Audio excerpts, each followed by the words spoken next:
Assalamualaikum warahmatullahi wabarakatuh. Selamat datang di acara podcast Sahabat Spedlas. Mungkin hari ini adalah podcast perdana ya. Adapun tujuan daripada podcast ini sendiri, Sahabat Spedlas itu sendiri, yang pertama adalah yang semata-mata untuk hiburan selama masa pandemi. Kemudian lagi yang kedua adalah tujuannya untuk mengedukasi khususnya bagi para pelajar dan masyarakat lainnya tentang dunia pendidikan.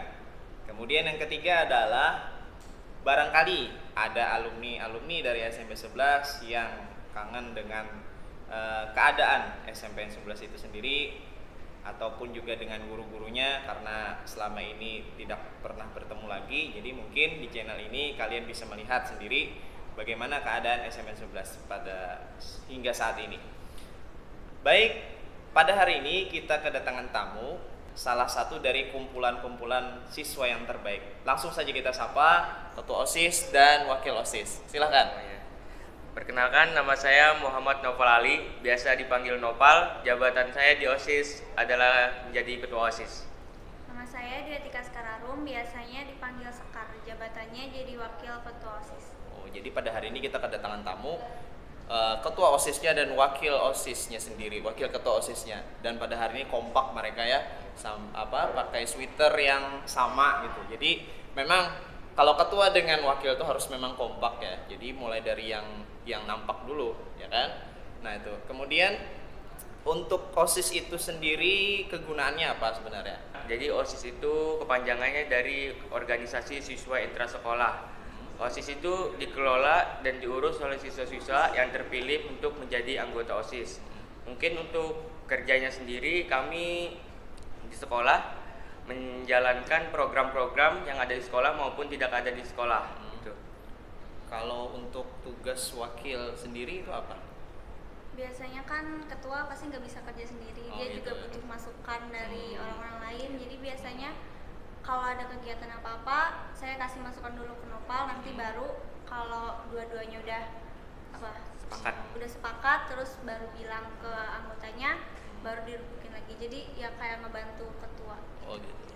Oke, kalian selama menjabat jadi OSIS ini sendiri, itu sebenarnya ada ambisi tersendiri atau nggak nyangka-nyangka tiba-tiba jadi ketua OSIS dan wakil OSIS itu gimana, ceritakan? Sebenarnya awalnya gak nyangka ya. Gak nyangka ya?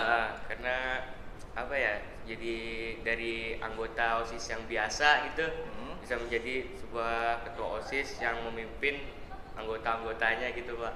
Gitu. Iya. Untuk Sekar sendiri nyangka nggak? Jadi Iya nggak nyangka. nggak nyangka. Karena kemarin menang debat ya, karena ada debat kandidat ya. Jadi orang melihat bagaimana kualitas daripada calon kandidat itu sendiri. Oke, sebagai ketua OSIS dan wakil OSIS itu kan sesuatu hal yang tidak gampang untuk mengayomi kawan-kawan itu kan. Mengapa? Dalam artian itu bagaimana menerima aspirasi daripada kawan-kawan, belum lagi bagaimana mengerti perasaan kawan-kawan yang lain gitu kan. Itu bagaimana menyikapinya untuk Nopal sendiri itu? Kalau saya sendiri sih care-care aja gitu, nggak ada berkubu-kubu lah ibaratnya. Misalkan ada anggota OSIS yang kelas 7, kelas 8, semuanya sama-sama teman, sama-sama keluarga. Karena di anggota OSIS nggak ada yang memandang dari umur maupun kelas jabatan. Ya, senioritas itu nggak ada. Tapi kan kadang faktanya kalau kelas 7 ini biasanya kan sering minder, itu gimana sekarang? Biasanya ya karena masih malu-malu sama kakak kelasnya, jadi ya kita sebagai ketua dan wakil juga harus ngebimbing dia supaya dia bisa ngomong, bisa berargumen, bisa mengutarakan pendapat dia. Jadi kita harus membimbing. Pernah nggak kalian pusing sendiri misalkan kan ada kawan yang kawan yang ya anggap jabatan umurnya setara dengan kalian, cuman jabatannya di bawah daripada kalian. Itu pernah nggak pusing sendiri dalam artian si A pendapatnya gini, si B pendapatnya gitu, itu gimana tuh? Sebagai ketua kan nggak gampang itu. Enggak sih, nggak pernah pusing karena kami selalu menerima pendapat-pendapat dari mereka karena kami nggak bisa kerja sendiri juga kan. Gitu. Jadi harus minta pendapat dari mereka juga lah. Nah kalau sudah dikasih pendapatnya baru kita saring, kita sepakati semuanya, lalu udah jadi. Oke. Biasanya sih ya, sorry ya, biasanya kalau cewek itu kan biasanya lebih ingin dimengerti gitu kan, apalagi dia pada saat dia berpendapat itu kan, itu gimana itu? Kalau Sekar sendiri, kalau sama cewek itu gimana? Iya, biasanya kan namanya cewek pasti ya kayak gitu tadi, pengen dimengerti. Jadi kalau misalkan mungkin ada beberapa anggota yang kayak aku nggak dianggap nih di OSIS gara pendapatku nggak pernah dipakai gitu. Padahal kan enggak, itu kan maksudnya kayak itu tuh udah merumbukan, udah semua itu udah diomongin masing-masing. Jadi kadang pasti ada aja gitu yang marah, tapi nanti dibilangin baik-baik gitu. Dan jadi gimana mengayominya ketika ada salah satu teman Sekar yang bilang seperti ini, aku nggak dianggap juga kok. Nah itu bagaimana cara mengembalikan mereka itu ke pangkuan kalian kayak gitu, nah gimana? Biasanya dibilangin aja sih, kayak Bilangin aja. Jangan egois. Kita kan di sini keluarga, tim gitu. Pasti ada aja kan konfliknya. Jadi dibilangin pelan-pelan, nanti kalau dia emang bisa mengerti ya nanti bakal balik sendiri juga, asalkan dibilangin. Kalau Nopal sendiri pernah nggak? Maksudnya tuh kan bilangin kepada, kan kamu laki-laki kan, ternyata yang bermasalah ini di anak buah kamu yang cewek misalkan. Kalau Sekar kan mungkin bisa sama cewek kan bisa ngomong. Kalau kamu sendiri sebagai ketua OSIS bisa nggak mengayomi itu? Rada-rada susah sih, Rada susah ya? karena cewek kan harus lebih dimengerti perasaannya gimana. Berarti kamu harus belajar lebih mengerti. Iya, harus belajar lebih mengerti. Gitu. Jadi itu ya, itu kendalanya ya. Iya. Oke. Kemudian pengalaman dari awal ya. Ya, saya minta cerita dari awal masuk tuh kayak gimana untuk Nopal sendiri duluan ya. Cerita dari awal masuk kan. Ya, mulai dari ikut seleksi itu. Jadi awalnya itu ada pendaftaran untuk masuk menjadi anggota OSIS. Anggota OSIS. Berarti memang niat jadi OSIS Berarti kan? Memang niat jadi Iya. OSIS. Terus setelah pendaftaran, akhirnya semua anggota yang ingin bergabung menjadi anggota OSIS dikumpulkan semuanya dan dikasih tahu untuk mengikuti seleksi-seleksi yang ada. Ya, seleksinya gimana? Seleksinya itu ya mungkin kayak interview, wawancara lah segala. Nah, itu kayak gitu. Lalu sudah menjalani seleksi, akhirnya ada seleksi yang terakhir. Oh, iya. Seleksi yang paling susah lah Oh pokoknya iya, lah. paling susah apa Iya. itu? Coba ceritain. Boleh ya? Boleh. Boleh. Iya. Jadi di interview jadi seleksi terakhir itu kita semuanya ditanyain hobi, nama, lain-lain lah pokoknya lah. Iya. Interview kayak gitulah. Jadi kan kita namanya juga masih kelas berapa itu? kelas 7 lah, Kelas masih lulusan SD. Oh iya. Rada-rada tegang juga, kena mental kan Mbak, Iya. apalagi di ruangan gitu. Terus udah ikutin seleksi sampai seleksi akhir, akhirnya diumumin kalau akhirnya lolos menjadi anggota OSIS gitu. Selama di interview tuh apa kendalanya? Dibully atau gimana? Kendalanya sih ada sih, dibully sedikit lah. Dibully sedikit. Gimana contohnya gimana? Cuman kita jangan jangan bilang merek lah. Jangan iya. siapa kan. Cuman ceritanya aja gimana? Kayak misalkan dibully, oh ini kak yang ini gitu Oh, lah, bilang lagi gitu. jangan disebut lah ya. Ah. Ya kayak gitulah, agak kena mental dikit lah Pak. Iya. Ya. Terus Gitu. kamu kuat ya? Kuat. Enggak sih, nangis sih. Nangis ya? Ya wajar, aku setuju ya. Ya. Oke. Jadi itu interviewnya memang ya agak sedikit Iya, kejam lah ya. Agak kejam lah. Itu belum latdas lagi ya? belum capai tahap selanjutnya tahap. lagi lah. Iya, oke. Kalau Nova seperti itu. Kalau Sekar gimana? Kalau dari awal? Dari awal emang dari SD karena kakak dulu di SMA juga ikut OSIS, jadi waktu SMP disuruh dia coba ikut OSIS gitu. Oh, gitu, Terus ada kan dukungan. cari tahu kan di Google apa itu OSIS. Terus minat juga, ya udah dong akhirnya ngedaftar, tanya-tanya sama kakak kelasnya, dan ternyata buka pendaftaran. Habis itu isi formulir, terus ya habis itu ngejalanin seleksi. Ya ceritanya di seleksi itu gimana interviewnya? Tadi kan Novel tadi ada dibully, terus Sekar gimana? Ya sama sih Sama. sebenarnya, cuman biasanya itu lebih ditanyain alasan kenapa jadi OSIS. Alasannya apa kemarin? Itu lebih pengen apa ya, ngembangin persaudaraan gitu, kayak biar kerjasamanya makin kuat gitu. Ya gitu sih, sama kayak ala bohong gini biasanya kan mesti kakak kelasnya kayak gitu. Iya, memang seperti itu ya. OSIS itu istilahnya kalau kita bahasakan itu adalah pemerintahan sekolah. Ya. Jadi untuk saat ini kekuasaan itu berada di tangan OSIS sebenarnya. Nah, itu kan maka dari itu memang seleksinya memang harus ketat seperti itu. Belum lagi latesnya. Oke, itu tadi pengalaman kalian mulai dari awal ya. Wah, sudah menguji mental istilahnya. Oke, kemudian setelah interview, kemudian ternyata sudah lulus sebagai ketua OSIS, kemudian kan ada latdas tuh. Itu apa hal yang paling konyol atau hal yang paling berkesan mungkin selama latdas itu? Coba ceritakan. Hal yang paling berkesan menurut saya di latdas itu gurunya ya. Tes mental sih. Tes mentalnya apa? Tes mental ya. Sama siapa? Bapak siapa? Pak. Sebutin aja. Sama Pian sendiri, Pak. Oh iya, saya. Terus ada Pak Epi juga gitu kan. Happy biasanya marah-marah tuh. Iya. Oh iya. Kalau Sekar sendiri, kalau cewek gimana? Yang paling berkesan sih ya waktu kerja sama timnya itu. Kerja sama timnya. Kalau selama latdas? Ada hal yang nggak ada, cuman itu aja karena kan itu berkelompok jadi lebih mempererat persaudaraan antara tim kelompok, jadi ya kerjasamanya makin bagus. Iya. Oke, itu untuk pengalaman interview dan pengalaman latdas. Kemudian terakhir untuk pertanyaan pengalaman itu selama menjabat OSIS itu ada kendala nggak sih?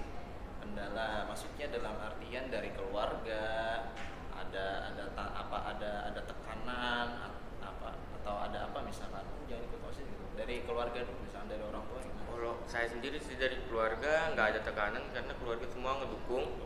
Karena saya sudah bilang juga ke keluarga karena saya jadi anggota OSIS, nanti banyak kesibukan ini itu rapat dan lain-lain gitu. Kalau Sekar? Karena kakak dulu aktif dari dulu sampai kuliah sekarang, jadi sebenarnya orang tua tuh ngewajarin aja, cuman karena anak cewek mungkin agak sedikit istilahnya diperketat lah, tapi tetap dibolehin. Kamu anak keberapa? Anak terakhir. Anak terakhir. Memang posisi saudara itu juga sangat menentukan ya kan, ada yang dibanding-bandingin dan sebagainya. Apalagi anak sendiri. Kalau apa? Anak bungsu. Anak bungsu ya. Oh, berarti sama? Iya. Oh, anak bungsu keduanya. Oh iya. Kemudian lagi misalkan ya, kalau bilang duluan sih nggak jadi masalah, misalkan aku pulang hari ini mungkin jam 6 sore. Tapi misalkan kalau kayak ada acara mendadak-dadak seperti itu gimana untuk menjelaskannya ke orang tua misalnya? Kalau saya sendiri sih karena di OSIS itu ada pembina. Nah, dari pembina itu bisa komunikasi langsung ke orang tua, kayak minjam HP-nya buat nelpon orang tua mau ngabarin, maaf Pak, pulang sekolah ada rapat sampai jam 6 gitu-gitunya gitu. Kalau Sekar sendiri? Iya sama sih, karena mama juga punya nomor telepon pembina, jadi kadang kalau Sekar nggak sempet ngabarin biasanya nanya ke pembina. Terus kalau nggak nanya biasanya pulangnya sih ditanyain kenapa pulangnya telat, terus nanti dia cerita kenapa bisa telat. Gitu. Oke, itu untuk tekanan daripada dari keluarga kayaknya nggak ada ya, semuanya mendukung gitu kan. Nah, kalau dari sekolah itu sendiri ada nggak? Kalau teman sih itu wajar kan, biasanya ada tekanan dan sebagainya, kita karena menghadapi aspirasi macam-macam banyak kepala kan. Misalkan kalau dari anak-anak yang lain misalkan, ada tekanan nggak? Misalkan ada dibully dan sebagainya? Ada sih. Ada. Kayak misalkan kita nih masih di bawah kan, belum kayak saya dulu belum jadi ketua OSIS, masih kelas 7 disuruh angkat ini itu, pasti yang di telinga tuh pasti dengernya wah ini jadi babu oh, gitu, jadi babu Pak. Ya. Oh. Wah, itu tantangan itu. Tantangan itu. Memang iya, Mbak, kalau dilihat secara real ya memang seperti babu. Iya. Cuman kan ada ilmu yang kita yang kita dapatkan dalam berorganisasi itu sendiri. Nah, untuk Sekar sendiri gimana? Kalau tekanannya ada tekanan nggak dari anak-anak yang lain? Ada sih biasanya. Kalau misalkan kan misalkan kayak sibuk gitu, misalnya mau rapat, pasti kan rapat bolak-balik kelas, nanti pasti ada jadi jalan tuh, pasti tanyain ala so sibuk gitu. Oh gitu ya. Oke, pertanyaan selanjutnya adalah pernah nggak merasa lelah, letih selama menjabat ketua OSIS dan wakil OSIS itu sendiri? Pernah nggak? Aduh, lelah gitu dan sebagainya. Kalau aku sih pasti lelah ya Pak. Iya. Lelah banget Pak. Karena banyak kegiatan, terus pulang paling akhiran juga kan. Pasti sih bilang kan pulang paling akhiran karena katanya sok sibuk lah, inilah itulah. Yang pastinya lelah, tapi karena OSIS itu banyak ya anggotanya, jadi adalah mungkin teman-teman, saudara yang semangatin gitu. Kita semua biar kita tuh nggak lelah. Jadi di setiap rapat tuh mungkin ada kayak games lah gitu. Oke, untuk pertanyaan selanjutnya Sekar sama Nopal boleh dijawab ya. Pernah nggak sih selama memimpin kawan-kawan tuh marah-marah, pernah nggak? Sekar dulu deh. Pernah lah. Pasti. Pasti ya. Dibilang sering ya sering, dibilang gak sering ya nggak sering. Pasti kayak kalau emang temen atau adanya pada nggak becus kerjanya, pada diem-diem, padahal kitanya sibuk bolak-balik gitu. Kadang kayak kesel, cuman nggak bisa marah juga kan, nanti malah dianya kenapa-kenapa, nangis jadi keluar OSIS. Jadi ya tinggal dibilangin, bantuin dong, atau enggak nanya ke kelasnya ada kerjaan atau enggak gitu. Biasanya sering marah-marah tuh sebenarnya yang lebih berwenang tuh ketua sih. Iya. Kalau ketua gimana? Pernah marah-marah ngomel nggak? Sering sih Pak. Sering ya? Iya. Oh. Karena apa ya, kalau setiap ada kegiatan itu kadang-kadang ada juga yang nggak kerja gitu loh Pak. Iya. Jadi ya untuk menangkalnya sendiri ya harus dibilangin. Kalau misalnya masih nggak nurut ya interogasi. Oh gitu. Ya memang manusia itu, ya itu tadi, kita itu ada kalanya memang harus marah ya. Iya. Kalau memang yang benar itu marahlah pada tempatnya gitu kan. Yang salah itu pemarah. Nah, itu yang salah. Tapi kalau memang orang itu memang salah, ya kita memang harus marah kan, seperti itu. Nah, jadi memang harus mengambil keputusan tuh harus bijak lah sebagai ketua OSIS dan wakil OSIS. Kemudian poin yang selanjutnya adalah harapan. Ya. Harapan ini kan masa pandemi nih. Ya, kemarin tuh kegiatan apa aja sih selama pandemi ini yang sudah direalisasikan, Bapak?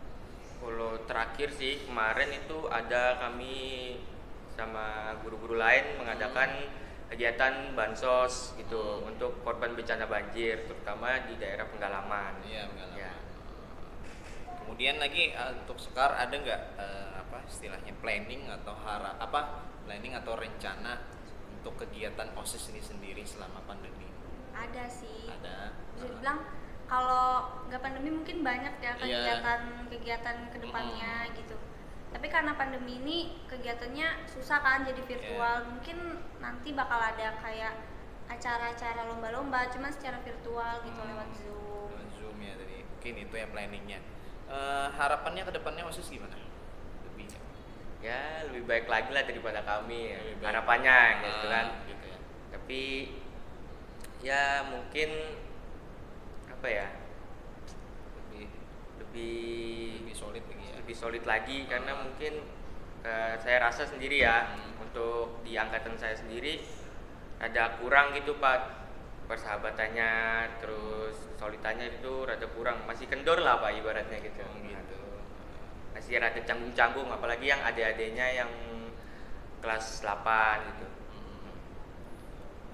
Menurut Sekar perlu nggak di seleksi OSIS itu kalian ikut andil? Ikut andil dalam artian memilih, perlu nggak kira-kira? Kalau dibilang perlu tapi kita kan nggak bisa juga kayak aku pokoknya mau ini kan nggak bisa. Jadi gitu. kita milih, cuma nanti bakal dirundingin lagi gitu. Iya. Oke. Oh ya, terakhir ya. Kan kalian ini kan jadi ketua OSIS dan wakil OSIS itu kan ada ada kontribusi atau ada masukan dari guru. Itu kan guru kan pasti. Kalau dari alumni itu ada nggak? Apa ya? Istilahnya tuh bukan kesan sih, yang membuat kalian seperti ini itu motivasi dari alumni ada nggak? Ada apa contohnya? Kayak alumni itu kayak selalu memotivasi saya gitu lah. Enggak, motivasinya kayak gimana? Motivasi kayak jadi ketua OSIS gitu? ya enggak gitu. Wah, Kayak misalkan kita lagi jatuh nih, Oh jatuh. lagi sering-seringnya dibully. Oh iya. Mereka tuh selalu bilangin jangan takut. Jangan takut ya gitu ya. Kayak gitulah. Jadi peran alumni menurut kalian penting ya? Sangat penting. Sangat penting. Kalau Sekar sendiri peran alumninya sebagai pengalaman terdahulu gimana?